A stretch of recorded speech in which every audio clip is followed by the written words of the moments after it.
gente que pensa... Eu quero falar uma coisa triste hoje para tirar algumas lições. Quero me referir à morte aquele ator de televisão, ator de cinema, palhaço, o Domingos Montagnier. Eu não quis falar porque estava rolando aquela novela ainda. Como eu não assisto ao Globo, recomendo que ninguém assista, eu não quis falar logo que ele faleceu. Mas a morte dele induz algumas lições. Comentou-se muito sobre a morte dele, porque, na verdade, sejamos francos, muita gente ainda assiste a Globo e ele passou a fazer parte das famílias brasileiras ao integrar aquela novela que rodava no momento em que ele faleceu. Mas muita gente disse muita coisa e essas coisas que foram ditas obedecem a algumas correntes de pensamento, principalmente que estão lá no senso comum. Uma delas disseram, o pessoal lá das zonas ribeirinhas do Rio de São Francisco, disseram que ele morreu porque, afinal, era da vontade de Deus que ele morresse. O pessoal mais pentecostal, tanto católico romano quanto evangélico e tal, porque era da vontade de Deus. Depois eu volto a isso. Outros disseram que ele morreu porque, afinal, ele estava em pecado. Ele estava em pecado. E aí ele pagou com a vida o pecado.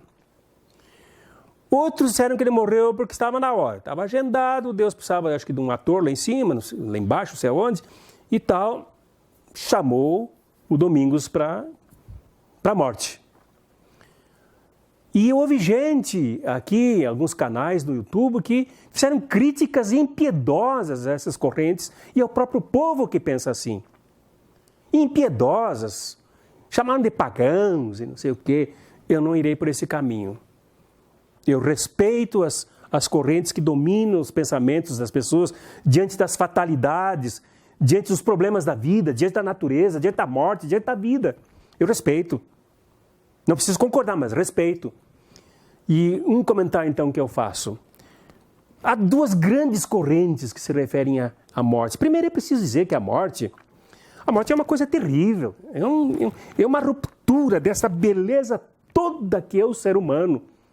Essa conquista da natureza, essa conquista do cosmos, essa conquista do planeta Terra, a chegar nessa perfeição que é o ser humano.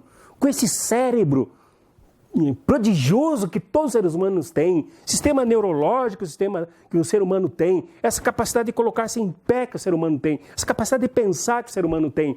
E romper tudo isso na morte sempre é algo brutal, seja por causa for, é brutal, é terrível, ninguém aceita a morte, especialmente uma pessoa amada como Domingos. E aí depois então vem as teorias.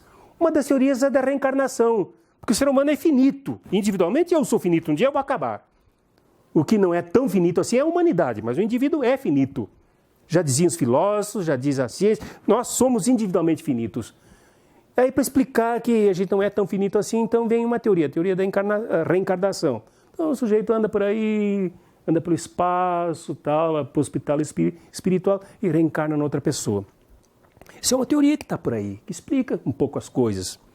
E outra é a teoria da ressurreição. O sujeito, então, morre. Se ele é santo, se ele é puro, se ele é bom, se ele é íntegro moralmente, ele um dia ressuscita para ver a face do Senhor. Isso é outra teoria para explicar essa coisa terrível que é a morte. Mas o fato é o seguinte, meus amigos, a morte nunca como injustiça, como ruptura deve ser aceita, mesmo que nós sejamos finitos. E todas as nossas obras devem ser feitas para o bem da humanidade, para o bem da vida, para o bem do próximo, para o bem das pessoas, para que a vida continue depois que a gente morre individualmente. Já dizia Antônio Gramsci, grande pensador alemão do início do século XX, ele dizia que a alma se pereniza, se torna perene nas obras do homem, nas obras da pessoa. Quanto mais o bem nós fizermos, quanto melhor nós vivemos, quanto mais fraternos nós formos, como por exemplo era o caso do Domingos, mais eternos nós seremos quando nós nos formos individualmente, quando houver essa ruptura dessa coisa linda que é a vida humana com seu corpo, a vida continuará. Nós seremos eternos.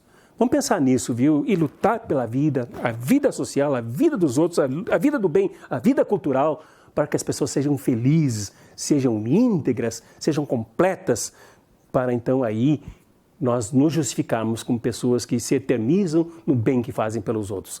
Abraços críticos e fraternos para vocês todas, para vocês todos.